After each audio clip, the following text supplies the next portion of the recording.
历经九生九世，我早已无所畏惧。 Ini hanya alur cerita.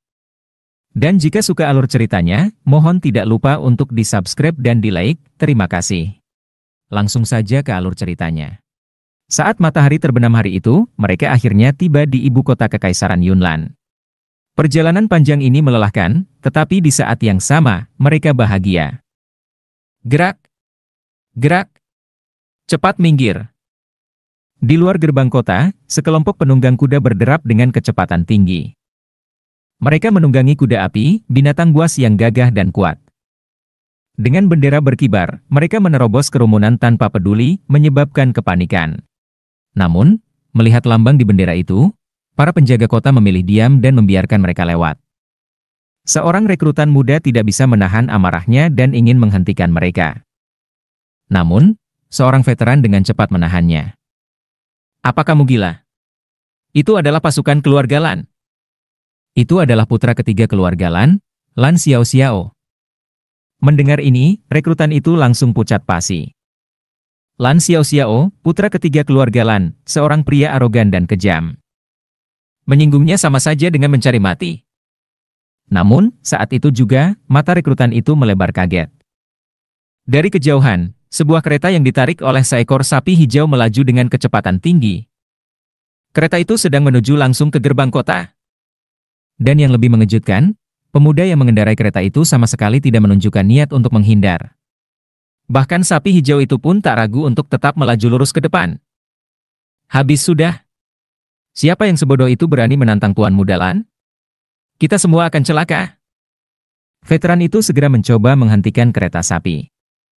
Tapi sudah terlambat. Boom! Tubrukan besar terjadi. Kuda api bertabrakan langsung dengan sapi hijau. Namun, yang mengejutkan semua orang. Sapi hijau itu sama sekali tidak bergerak. Bahkan kereta di belakangnya hanya sedikit melambat. Sebaliknya, kuda api itu terjungkal keras ke tanah. Penunggangnya, Lan Xiao Xiao, terlempar ke udara dan jatuh terguling. Para penjaga gerbang kota langsung membelalak tak percaya. Apa yang baru saja terjadi? Bagaimana seekor banteng hijau biasa bisa menjatuhkan seekor kuda api? Kuda api adalah binatang roh tingkat kedua, yang merupakan tunggangan yang paling kuat dan paling sabar. Siapa yang mencari mati? Kenapa tidak memberi jalan setelah melihat tuan muda ini? Pemuda yang menunggang kuda itu jelas bukan orang biasa. Meskipun dia terlempar dari kudanya, tubuhnya mendarat dengan mantap dan tidak terluka. Swiss, Swiss. Di belakang mereka, sekelompok orang turun dari kuda mereka dan langsung mengepung kereta yang ditarik sapi hijau itu.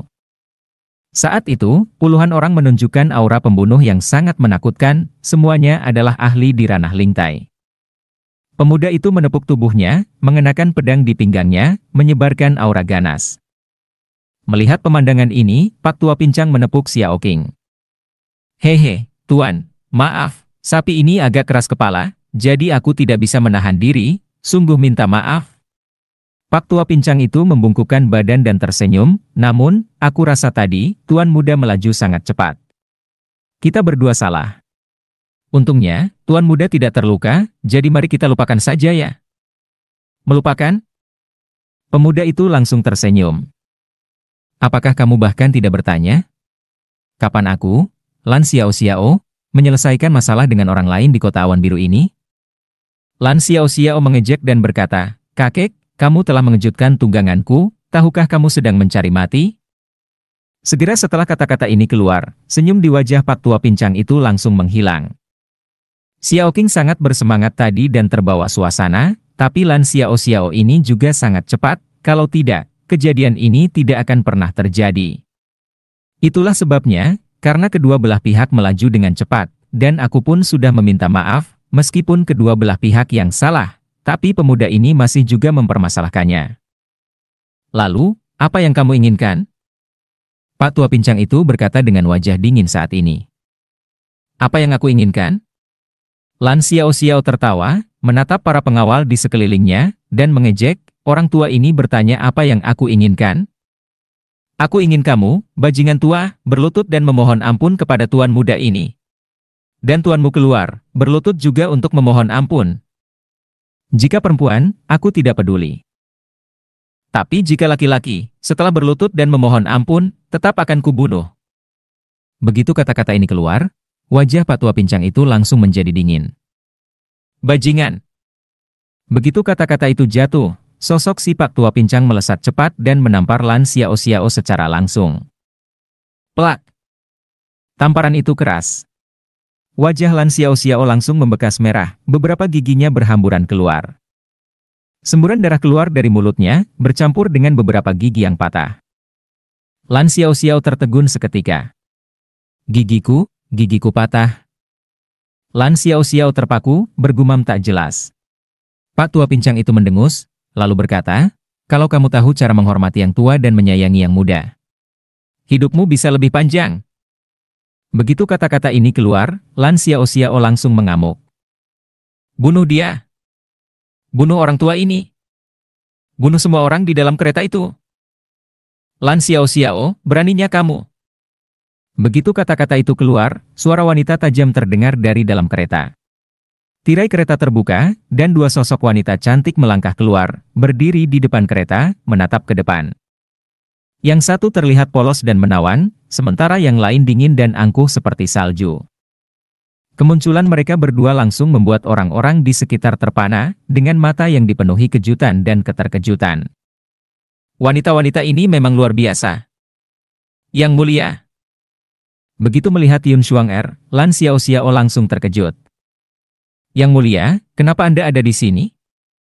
Lan Xiao Xiao menatap Yun Xuanger dengan ekspresi tak percaya. Kenapa aku tidak bisa ada di sini? Ini adalah keretaku. Apa sekarang kamu ingin membunuhku juga? Tidak. Lan Xiao Xiao tergagap, lalu berkata, orang tua bajingan ini berani mengejutkan kudaku. Aku hanya ingin memberinya pelajaran. Dia adalah kusirku. Sudah cukup, minggir. Yun Xuanger berkata dengan dingin.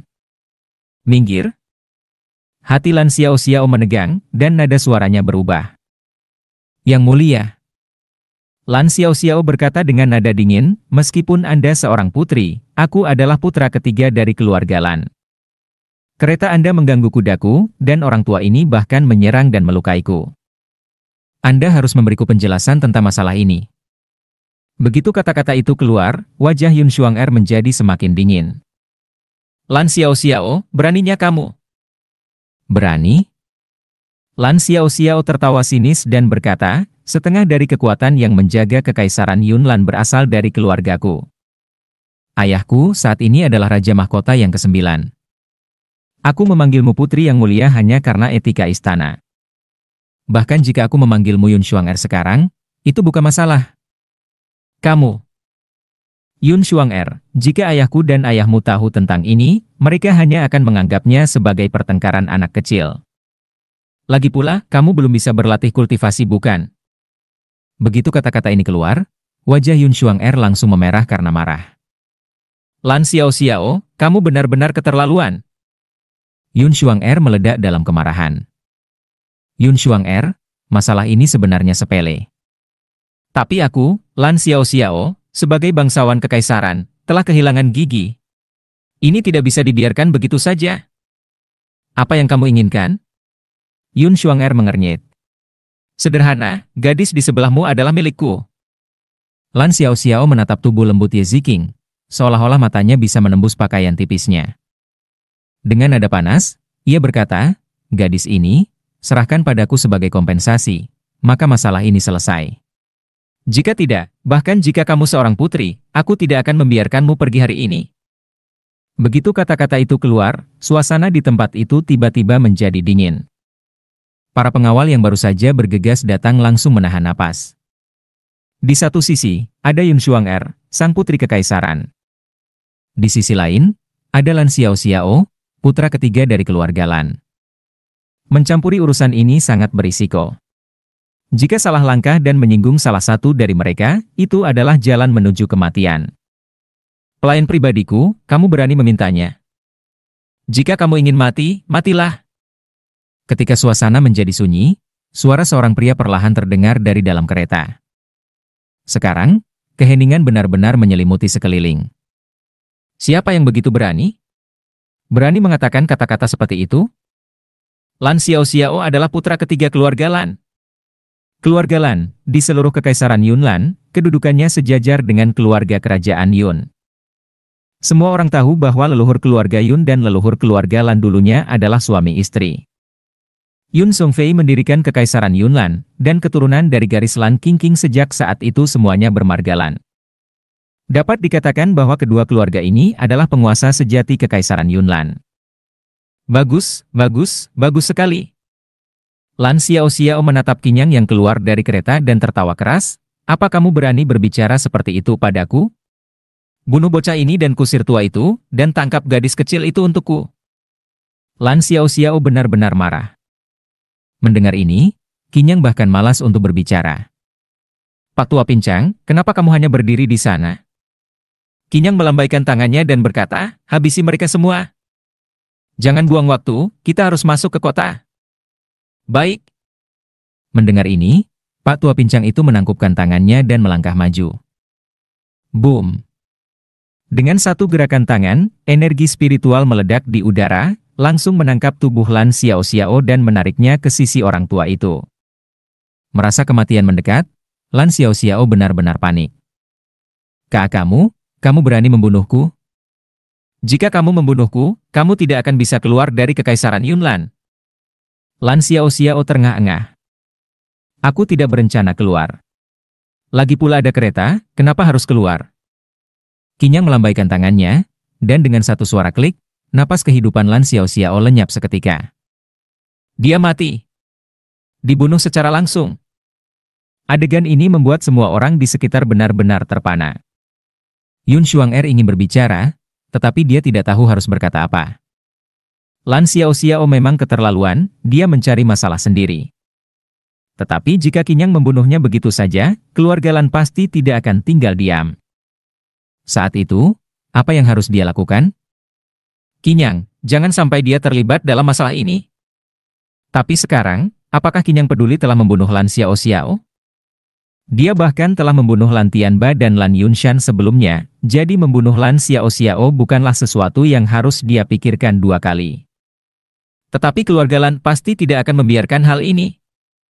Apa yang harus dilakukan sekarang? Saat ini, para penjaga di sekitar serta petugas di gerbang kota benar-benar tertegun.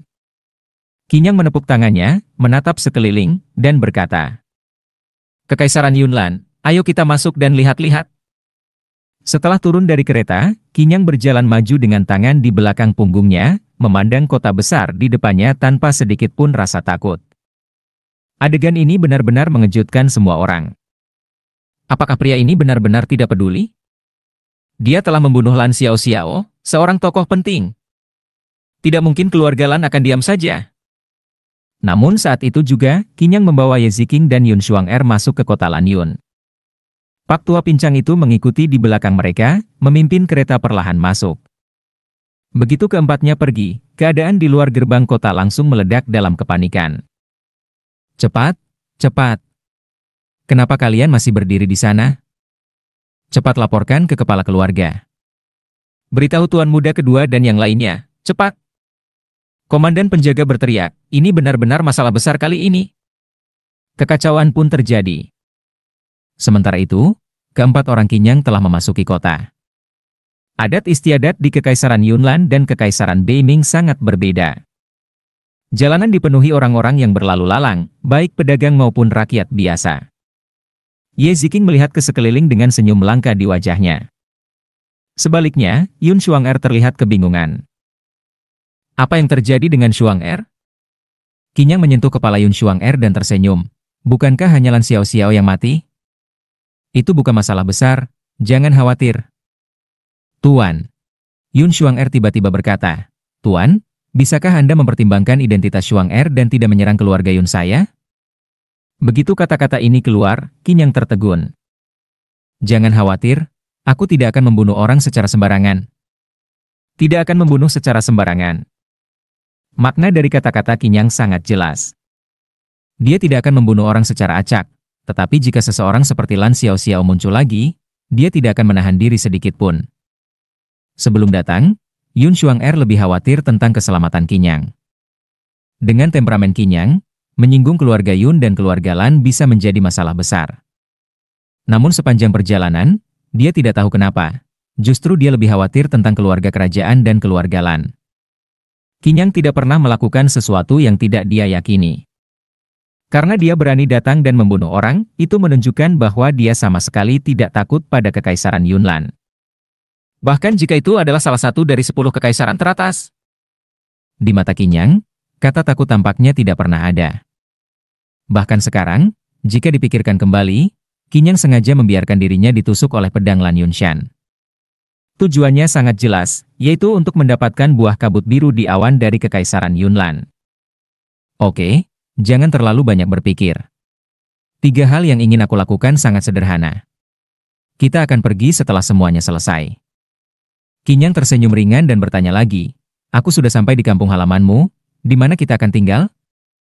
Pavilion Lantian, ini restoran terbaik di sini, jawab Yun Xuang-er dengan senyum paksa. Dia berharap keluarga Lan dan ayah kaisarnya bisa lebih menahan diri dan tidak meremehkan Qin Yang, hanya karena dia hanyalah seorang anak laki-laki berusia 16 tahun. Kelompok yang terdiri dari 4 orang dan 1 ekor sapi pun pergi ke Pavilion Lantian dan menginap di sana. Yun Xuang-er meminta izin kepada Qin Yang untuk pergi, karena setelah kembali ke kota awan biru, dia tentu harus kembali ke istana untuk menemui ayahnya, ratu, dan permaisuri. Saat ini, di dalam kamar, Ye Ziqing menuangkan secangkir teh dan menatap Qin Yang. Xuang-er takut kalau kamu akan melakukan sesuatu yang tidak menguntungkan bagi keluarga Yun dan keluarga Lan. Ye Ziqing ragu-ragu. Apa yang perlu dikhawatirkan? Qin Yang berkata dengan santai, aku tidak datang ke sini untuk membunuh orang. Pertama, berikan aku 12 buah kabut biru di awan, anggap saja sebagai hiburan bagi tubuh dan pikiranku yang terluka. Kedua, Xuang-er akan menjadi milikku di masa depan, dan aku tidak ingin kekaisaran Yunnan terus mengganggunya. Ketiga, mengenai lelaki tua yang pincang itu. Siapapun yang telah memotong kakinya, maka kakinya juga harus dipotong sebagai balasan. Hal sesederhana itu, jika kekaisaran Yunnan tidak bisa melakukannya, maka aku tidak keberatan membunuh orang. Qin Yang benar-benar tidak peduli. Jika bukan karena dirinya, kekaisaran Yunnan saat ini mungkin tidak akan ada. Dia hanya mengambil beberapa buah saja. Sedangkan untuk Yun Xuang-er, bisa berada di sisinya adalah sebuah kehormatan. Jika para leluhur Yun Zhongfei dan Lan Qingqing mengetahui hal ini, mereka mungkin akan melompat keluar dari peti mati dengan penuh kegembiraan. Adapun Immortal Tiandong, itu bahkan lebih sederhana. Bagaimanapun, dia adalah keturunan dari muridnya, dan kakinya telah dipatahkan. Jika bukan karena Qin Yang, dia mungkin tidak akan memiliki kesempatan yang baik dalam hidup ini. Qin Yang sangat melindungi murid-murid dan keturunannya. Baginya, ketiga hal ini sama sekali tidak berlebihan. Ye Ziqing tidak banyak bicara lagi. Sebagai tuannya, orang lain harus menghormatinya, kalau tidak, maka orang itu akan menderita. Di istana kekaisaran Yunnan. Xuang-er, kamu sudah kembali. Di dalam ruang belajar, seorang pria berjubah elegan tampak sangat gembira. Dia adalah Kaisar Yunnan, Yun Qingxiao, pemimpin kekaisaran Yunnan saat ini. Di sisi Yun Qingxiao, seorang wanita bangsawan meneteskan air mata kegembiraan. Xuang-er. Ayah, ibu. Yun Xuang-er menatap mereka berdua dan segera bersujud. Bangun, bangun. Melihat putri kesayangannya, Yun Qingxiao sangat bahagia. Anakku yang baik, kamu terlihat lebih kurus. Hah? Saat Yun Qingxiao menyentuh tubuh Yun Xuang-er, dia tiba-tiba terkejut. Ada apa? Xuang-er, tingkat kultivasimu sekarang sudah mencapai tingkat 9 alam laut roh? Yun Qingxiao tampak sangat terguncang. Apa? Wanita cantik di sampingnya juga terkejut. Xuang-er, kultivasimu? Ayah? Putrimu pulang dengan tergesa-gesa dan ingin segera melaporkan hal ini padamu. Yun Xuang-er berbicara dengan cepat. Kakak. Kakak. Kakak. Kamu sudah kembali? Saat itu juga, suara penuh kegembiraan terdengar. Di luar ruang belajar, sebuah sosok bergegas masuk, melihat Yun Xuang-er dengan wajah penuh sukacita. Putra mahkota. Melihat sosok itu yang mengenakan mahkota rambut, ekspresi terkejut terlihat di mata orang-orang. Mengapa kamu memanggilku putra mahkota? Kakak, kenapa kamu baru pergi sebentar saja, lalu jadi begitu asing? Pemuda itu menyeringai, kemudian menatap Yun King Xiao dan segera bersujud. Salam, ayah. Bangun. Yun King Xiao menatap pemuda itu dan berkata, Yun Xuan, sudahkah kamu menyelesaikan pelajaranmu hari ini? Lapor ayah, sudah selesai. Yun King Xiao mengangguk dan berkata, sebagai pangeran, kamu akan menjadi pilar utama bagi keluarga kerajaan Yunlan di masa depan. Sekarang kamu baru berada di tingkat 5 alam roda roh, kamu masih jauh lebih lemah dibandingkan dengan anak keluarga Lan Yunshan. Kamu harus bekerja lebih keras. Ya, ayah. Meskipun Yun King Xiao mengangguk, ada kekhawatiran di matanya. Baik keluarga Yun maupun keluarga Lan sama-sama merupakan penguasa kekaisaran Yunlan. Keluarga Yun sebagai keluarga kerajaan yang menguasai seluruh negeri, sementara keluarga Lan bertugas dalam pemerintahan. Namun, dalam beberapa tahun terakhir, keluarga Lan menunjukkan perubahan yang mencurigakan.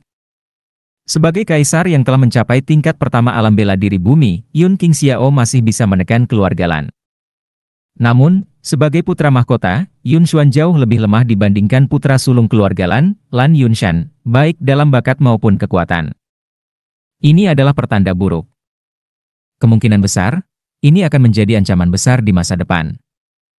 Ayah, Lan Yunshan sudah mati. Sebuah suara rendah terdengar, dan suasana langsung menjadi hening. Xuang apa yang kamu katakan? Yun Xuan juga terkejut, kakak Lan dan paman Lan Tianba sedang keluar untuk urusan kerajaan dan akan segera kembali, kamu. Mereka pergi ke Kekaisaran Beiming untuk membawaku kembali, tapi mereka mati. Yun Xuan berbicara dengan lantang. Jelaskan lebih lanjut. Tubuh Yun King Xiao sedikit gemetar. Di ruang belajar, Yun Xuan mulai menjelaskan semuanya dengan detail. Sementara itu, di sisi lain, Qinyang dan Ye Ziqing tidak ada pekerjaan yang perlu dilakukan, jadi mereka meninggalkan pavilion Lantian dan berjalan-jalan di ibu kota kekaisaran. Tuan, aku dengar Akademi Yunlan di Kekaisaran Yunlan cukup megah. Mengapa kita tidak pergi melihat-lihat? Ye Ziqing mengusulkan saat itu. Meskipun Ye Ziqing memiliki kepribadian dingin dan biasanya jarang berbicara, kali ini dia tidak ragu untuk mengungkapkan pikirannya. Namun, bagaimanapun juga, dia baru berusia 17 tahun. Setelah meninggalkan Kekaisaran Beiming dan melihat keunikan budaya di Kekaisaran Yunlan, dia merasa lebih santai dan mulai berbicara lebih banyak. Baiklah. Karena tidak ada hal lain yang harus dilakukan, tiga sosok itu berjalan menuju Akademi Yunlan di ibu kota Kekaisaran.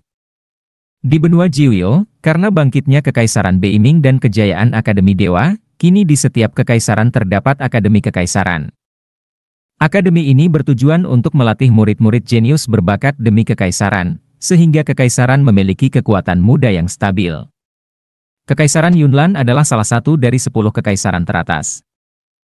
Seni bela diri berkembang pesat di sini, dan kekuatannya bahkan lebih besar daripada Kekaisaran Beiming.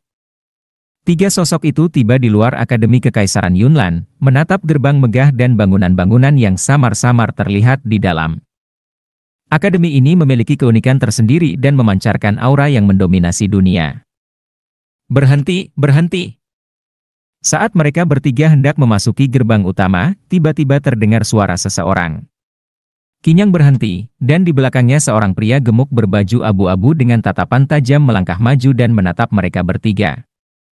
Kalian bertiga, apakah ingin masuk ke Akademi Yunlan untuk melihat-lihat? Si pria gemuk kecil itu tertawa dan berkata, namaku Li Lanting, dan aku adalah murid dari halaman luar Akademi Yunlan. Li Lanting memperkenalkan dirinya dan berkata, kalian bertiga tidak bisa masuk begitu saja tanpa menjadi murid. Pengamanan di Akademi Yunlan sangat ketat. Kamu punya cara? Ye Ziqing mengernyitkan dahi saat itu. Melirik Ye Ziqing, mata Li Lanting berkilat kagum, tetapi kemudian ia menatap Qinyang. Dia bisa melihat bahwa status Qinyang tidaklah rendah. Gadis cantik ini berdiri di sisinya, dengan sengaja berdiri beberapa langkah di belakangnya, jelas menunjukkan rasa hormat padanya sebagai tuan. Li Lanting berkata, aku adalah murid di akademi ini, jadi aku punya cara. 10 batu roh per orang, aku akan membawa kalian masuk. 10? Kamu sangat serakah. Ye Ziking mendengus, melambaikan telapak tangannya, dan 30 batu roh muncul. Sebagai putri keluarga Ye, meskipun batu roh berharga, Ye Ziking tidak kekurangan mereka. Melihat kemurahan hati Ye Ziking, Li Lanting merasa sedikit menyesal. Jika dia tahu sebelumnya, dia pasti meminta lebih banyak. Hehe, kalau kalian bertiga memberikan lebih, aku bisa membimbing kalian di akademi ini secara gratis. Baiklah. Kali ini, Qinyang langsung berbicara dan berkata, jika kamu menjadi pemandu yang baik, aku akan memberimu lebih banyak. Jika tidak, jangan salahkan aku. Tidak, tentu saja tidak. Li Lanting dengan senang hati mengumpulkan batu roh dan langsung membawa Qinyang serta yang lainnya ke gerbang akademi. Saat itu, para penjaga gerbang seolah tidak melihat Li Lanting dan membiarkan mereka bertiga masuk tanpa halangan. Melihat pemandangan ini, Qinyang segera mengerti. Kemungkinan besar, Li Lanting berbagi batu roh yang dia dapatkan dengan para penjaga. Setelah memasuki akademi, Li Lanting mulai memberikan penjelasan. Kalian lihat ini adalah gerbang Akademi Yunlan. Ini langsung menuju ke pavilion Yunlan di bagian terdalam akademi, tempat tinggal para senior dan tempat di mana masalah besar diselesaikan. Dan jalan ini mengarah ke tempat penting lainnya. Sebagai murid Akademi Yunlan, Li Lanting tentu sangat mengenal tempat ini. Dia mulai berbicara tanpa henti. Keempatnya berjalan bersama di dalam akademi, dan memang terlihat bahwa bangunan Akademi Yunlan lebih elegan dan anggun, berbeda dengan Akademi Dewa yang lebih mendominasi dan memiliki struktur yang lebih ketat. Selanjutnya, aku akan membawa kalian ke Fengtang, salah satu akademi paling terkenal di Kekaisaran Yunlan. Saat Li Lanting berbicara, dia memimpin mereka maju. Li Lanting, akhirnya kutemukan kamu. Tiba-tiba, terdengar teriakan. Mendengar suara itu, Li Lanting langsung mengecilkan lehernya. Wajahnya berubah pucat. Bocah busuk, kapan kamu akan mengembalikan 124 batu roh yang kamu pinjam dariku? Suara keras itu menggema, dan beberapa sosok muncul di hadapan mereka. Pemuda yang memimpin mereka tampak marah, berjalan dengan cepat menuju Li Lanting. Hancur sudah. Melihat orang itu, ekspresi Li Lanting langsung berubah. Hehe, kakak Wang, sudah lama tidak bertemu. Li Lanting buru-buru menyapa dengan senyum canggung. Dia membungkuk dan mengangguk pada pemuda kekar itu, seperti tikus yang melihat kucing. Lama tidak bertemu? Omong kosong. Aku baru saja melihatmu kemarin, lalu kamu kabur. Kakak Wang itu langsung menepuk kepala Li Lanting dan tertawa, ini pelanggan barumu lagi? Tidak, mereka keluargaku. Keluarga? Sejak kapan kamu punya kerabat secantik ini? Kakak Wang melirik Ye Ziking, lalu memandang Li Lanting dengan tidak sabar. Jangan bertele-tele, 124 batu roh, kapan kamu bayar? Kakak Wang. Li Lanting berbisik, aku harus mengurus pelanggan ini dulu. Ini 30 batu roh, bagaimana kalau aku bayar dulu? Saat berbicara, Li Lanting mengeluarkan batu roh dengan senyum canggung. 30? Kamu masih berhutang 94. Kapan kamu akan melunasinya? Kakak Wang mendengus. Besok. Besok pasti ku bayar. Besok? Aku harus menunggu sampai besok? Kakak Wang mendengus, bayar sekarang juga. Mendengar itu, wajah Li Lanting langsung pucat. Tiba-tiba, dia berbalik ke arah Qinyang dan berkata dengan suara pelan, Tuan, tadi kamu bilang kalau kamu puas dengan penjelasanku, kamu akan memberi lebih bukan? Bisakah kamu memberi sedikit dulu? Baiklah. Qinyang melambaikan tangannya, dan Ye Ziking langsung mengeluarkan 30 batu roh lagi. Ambil ini, selesaikan urusanmu. Ye Ziking tampaknya sedang dalam suasana hati yang baik dan memberikannya tanpa ragu sambil terus mengamati sekitar. Li Lanting mengucapkan terima kasih berkali-kali, lalu buru-buru menyerahkan batu roh itu pada kakak Wang. Kakak Wang, ini 64 batu roh lagi. Aku hanya berhutang 30 sekarang. Aku pasti akan membayarnya besok. Mendengar ini, mata kakak Wang berbinar. Setelah menerima batu roh, dia menatap Qinyang dan yang lainnya. Tadi Ye Ziking mengeluarkan batu roh dengan sangat mudah, mereka pasti kaya. Tunggu sebentar.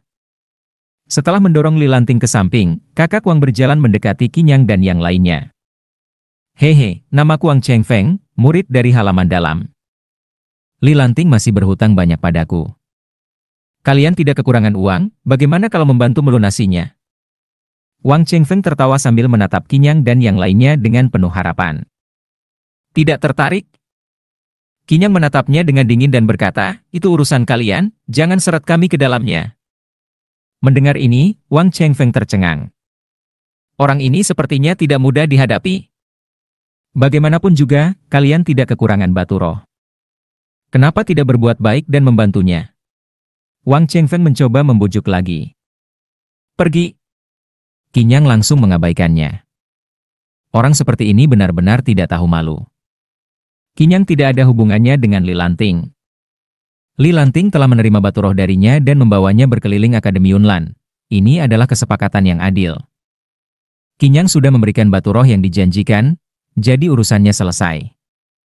Tapi Wang Chengfeng, setelah melihat bahwa Qinyang tampaknya memiliki banyak batu roh, mulai serakah dan ingin mengambil keuntungan. Qinyang tidak tahan dengan kelakuan seperti itu. Kamu berani menyuruhku pergi? Saat mendengar ini, Wang Chengfeng langsung naik darah. Dia segera melambaikan tangannya. Beberapa sosok di belakangnya melangkah maju satu persatu, menatap tajam ke arah Qinyang dan yang lainnya. Bocah, kamu benar-benar mencari mati. Kamu bahkan tidak bertanya-tanya siapa aku. Di halaman dalam Akademi Yunlan, siapa yang berani menyuruhku, Wang Chengfeng, pergi. Pukul mereka. Hajar sampai babak belur. Wang Chengfeng sudah memutuskan. 3 orang ini jelas bukan berasal dari ibu kota Kekaisaran Yunlan. Kalau mereka memang penduduk asli, tidak mungkin mereka harus membayar begitu banyak batu roh hanya untuk mengunjungi akademi. Kemungkinan besar, mereka berasal dari luar wilayah ini. Bab 220 kamu masih menyuruhku pergi. Kemungkinan besar, mereka berasal dari kota lain di Kekaisaran Yunlan. Sebagian besar orang seperti itu memiliki kekayaan yang cukup, tetapi di Kekaisaran Yunlan, mereka tidak memiliki latar belakang atau dukungan apapun. Mereka hanya kaya. Orang seperti itu adalah target sempurna untuk pemerasan. Beberapa sosok dengan aura alam melintai segera mengepung Qinyang dan kedua rekannya. Melihat adegan ini, Qinyang mengernyitkan alisnya. Terkadang, meskipun kamu tidak mencari masalah, masalah tetap akan datang padamu. Ziking, jangan sampai membunuh siapapun. Qinyang tidak ingin berlama-lama, jadi dia langsung memberi perintah. Baik, Tuan Muda. Ye Ziking melangkah maju, tubuhnya dipenuhi aura membunuh. Cemeti bermotif ungu segera ditarik keluar dari tangannya. Dengan kekuatan kultivasi di alam roda roh, para murid alam lintai ini benar-benar bukan tandingannya. Suara cemeti yang menderu memenuhi udara, dan dalam sekejap, beberapa sosok yang baru saja menerjang ke depan jatuh tersungkur ke tanah. Di tangan Ye Ziking, mereka sama sekali tidak memiliki kemampuan untuk melawan. Pergi! Ye Ziking mengeluarkan teriakan rendah. Wang Chengfeng ternganga, tak percaya dengan apa yang baru saja terjadi. Gadis ini tampaknya baru berusia sekitar 17 tahun, lebih muda darinya, tetapi dia sudah berada di alam roda roh. Kalian tunggu saja. Wang Chengfeng menggeram, melontarkan kutukan, lalu berbalik dan berlari secepat mungkin seperti sedang dikejar maut. Berani mengancamku? Ye Ziking mendengus, lalu mengayunkan cemetinya. Dengan satu hantaman keras, cemeti itu menghantam punggung bawah Wang Chengfeng. Terdengar suara erangan kesakitan sebelum dia jatuh ke tanah dan langsung pingsan. Peristiwa itu berlangsung begitu cepat hingga Li Lanting yang berada di samping bahkan tak sempat berpikir. Ayo pergi. Qinyang kini berdiri dengan tangan di belakang, lalu berkata santai, Akademi Yunlan memang berbeda dari Akademi Dewa. Mari kita lanjutkan berkeliling untuk bersantai. Li Lanting hanya bisa menelan ludah dengan wajah pahit. Dia segera berkata dengan panik, Tuan Muda, Nona, sebaiknya kalian cepat pergi.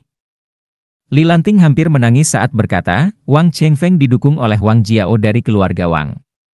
Wang Jiao terkenal melindungi anak buahnya dan sangat pendendam. Selain itu, dia adalah bawahan dari Lan Tianfei, putra kedua keluarga Lan. Putra kedua? Qinyang berhenti sejenak, lalu tersenyum dan berkata, aku sudah membunuh putra pertama dan ketiga, apakah aku akan takut pada putra kedua? Jangan merusak suasana hatiku dengan terlalu banyak bicara. Kamu sudah menerima batu roh dariku, jadi lakukan saja tugasmu dengan baik. Li Lanting benar-benar putus asa. Apakah orang di depannya ini sedang bercanda? Keluarga Lan adalah keluarga terkemuka di Kekaisaran Yunnan, hanya berada di bawah keluarga Yun, keluarga kerajaan. Putra pertama, Lan Yunshan, memiliki bakat luar biasa dan sudah mencapai tingkat ke-7 di alam roda roh. Dia adalah pewaris yang ditunjuk untuk keluarga Lan. Putra kedua, Lan Tianfei, berada di tingkat ketiga alam roda roh, dan dia juga seorang jenius yang luar biasa. Sementara putra ketiga hanyalah seorang pemuda nakal, tetapi dia dilindungi oleh dua saudaranya. Mereka semua adalah tokoh berpengaruh di ibu kota kekaisaran. Membunuh mereka? Bahkan kaisar kekaisaran Yunnan pun tidak berani melakukan itu. Di mata Li Lanting, Qinyang benar-benar sudah gila. Ayo pergi. Ye Ziqing berkata dingin, kamu hanya perlu melakukan tugasmu. Li Lanting tidak punya pilihan selain menghela napas dan melanjutkan memandu mereka berkeliling Akademi Yunnan. Di sepanjang perjalanan, Li Lanting terus berbicara, tetapi keringat dingin mengalir di wajahnya. Menyinggung Wang Chengfeng berarti menyinggung Wang Jiao. Menyinggung Wang Jiao berarti menyinggung Lan Tianfei. Jika dipikir-pikir, semua ini terlalu gila. Siapa sebenarnya tiga orang ini di Kekaisaran Yunnan? Apa yang ada di depan? Ye Ziqing bertanya saat melihat banyak orang bertanding di arena. Oh, itu adalah kompetisi promosi untuk para murid unggulan Akademi Yunnan. Li Lanting menjawab dengan tatapan penuh iri. Di Akademi Yunnan, murid luar hanya mereka yang berada di bawah tingkat kelima alam laut roh. Begitu mencapai tingkat kelima, mereka bisa dipromosikan menjadi murid dalam. Jika mereka mencapai alam lingtai, mereka bisa menjadi murid inti. Li Lanting menjelaskan lebih lanjut, murid inti di alam lingtai dibagi menjadi 3 kelas, bawah, menengah, dan atas. Untuk naik tingkat, tidak hanya perlu meningkatkan kultivasi, tetapi juga harus mengalahkan seseorang dari tingkat yang lebih tinggi. Namun, tantangan ini tidak terlalu ketat. Jika ada penatua yang mencatat hasilnya, maka promosi akan dianggap sah. Saat mereka berbicara, mereka sudah sampai di tepi arena. Li Lanting sebenarnya ingin membawa Qinyang dan yang lainnya ke tempat yang lebih ramai. Begitu Wang Chengfeng kembali dengan Wang Jiao, di tengah kerumunan besar, dia bisa berbaur dan menghindari masalah. Keempatnya berdiri di tepi arena, sementara banyak orang berkumpul di sekitar mereka, menonton pertarungan yang sedang berlangsung. Luar biasa! Du Yuan menantang Lu Chen. Du Yuan adalah murid inti tingkat atas dan sudah mencapai tingkat ke-9 alam lingtai. Lu Chen juga berada di tingkat yang sama. Sulit untuk memprediksi siapa yang akan menang. Aku pikir Lu Chen yang akan menang. Dia telah menjadi murid inti selama 3 bulan berturut-turut dan mengklaim tidak memiliki lawan di bawah alam roda roh. Itu belum tentu. Du Yuan telah memahami inti pedang kali ini. Aku rasa nama Lu Chen akan berubah. Suasana di sekitar arena semakin memanas. Li Lanting terkejut, lalu berkata, Lu Chen adalah salah satu murid inti terbaik dan telah terkenal di akademi sejak lama. Sementara Du Yuan baru muncul beberapa bulan terakhir, tetapi dia sangat kuat. Qinyang dan dua lainnya hanya berdiri di kerumunan, menyaksikan pertandingan dengan tenang. Dua sosok di arena saling bertarung dengan teknik unik mereka masing-masing. Pertarungan semakin sengit dan seimbang. Pertandingan ini sudah selesai. Qinyang berkata perlahan. Tuan muda, siapa yang akan menang? Ye Ziqing bertanya. Dari sudut pandang biasa, Lu Chen dan Du Yuan terlihat seimbang. Namun, Qinyang tampaknya sudah mengetahui hasilnya. Tak perlu dipertanyakan lagi, Du Yuan akan menang. Setelah mengatakan itu, Qinyang berbalik dan pergi. Pertarungan ini tidak cukup menarik baginya. Keempatnya pun mulai berjalan meninggalkan arena. Boom! Tiba-tiba, suara benturan keras terdengar. Di atas ring, satu sosok terlempar ke udara dalam lintasan melengkung sebelum jatuh ke tanah dengan keras. Dengan suara plop, sosok itu jatuh tepat di depan Qinyang dan yang lainnya yang hendak pergi. Orang itu adalah Lu Chen. Lu Chen, kalah.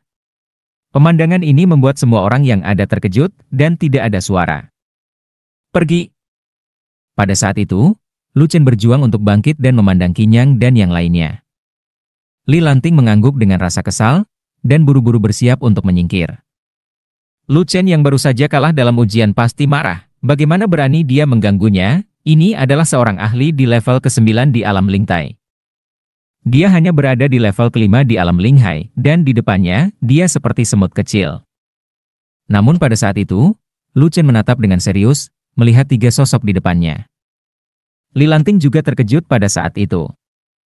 Qinyang, Ye Ziking, dan si patua pincang tidak bergerak sedikit pun. Saudara Qin, beri jalan. Li Lanting dengan cepat berkata dengan suara rendah. Kenapa? Qinyang tersenyum dan berkata, kamu pergi dengan jalanmu, aku pergi dengan jalanku, kamu menghalangi jalanku keluar. Aku tidak peduli padamu, tapi kamu masih menyuruhku pergi. Segera setelah kata-kata itu keluar, seluruh arena menjadi lebih sunyi dari sebelumnya. Semua orang tahu bahwa Lu Chen sedang dalam suasana hati yang buruk saat ini, bahkan sangat marah. Berbicara dengannya seperti ini sekarang sama saja dengan mencari mati. Memang benar Lu Chen kalah, namun dia adalah seorang murid inti yang terkenal di level ke-9 dari ranah Lingtai. Dari mana asalnya anak ini yang ada di depannya? Jelas sekali bahwa Lu Chen sedang marah sekarang. Dan dia tidak bisa berdebat dengan orang seperti ini tanpa alasan. Tidak mau pergi? Maka berbaringlah. Lu Chen mendengus, melangkah maju, dan langsung memukul Qinyang. Ye Ziking baru saja akan bergerak, namun Qinyang melangkah maju saat itu juga, dan langsung memukul udara. Boom! Suara gemuruh terdengar, dan seketika itu, kedua sosok itu terpisah hanya dalam sekejap. Pada saat ini, wajah Lu Chen menjadi pucat, dan dia mundur 1 langkah. Dia terhuyung dan jatuh ke tanah. Sementara itu, Qinyang tetap berdiri di tempatnya, dengan tinjunya terangkat dan berdiri tegak. Terima kasih sudah menonton videonya. Dan sampai jumpa di episode berikutnya.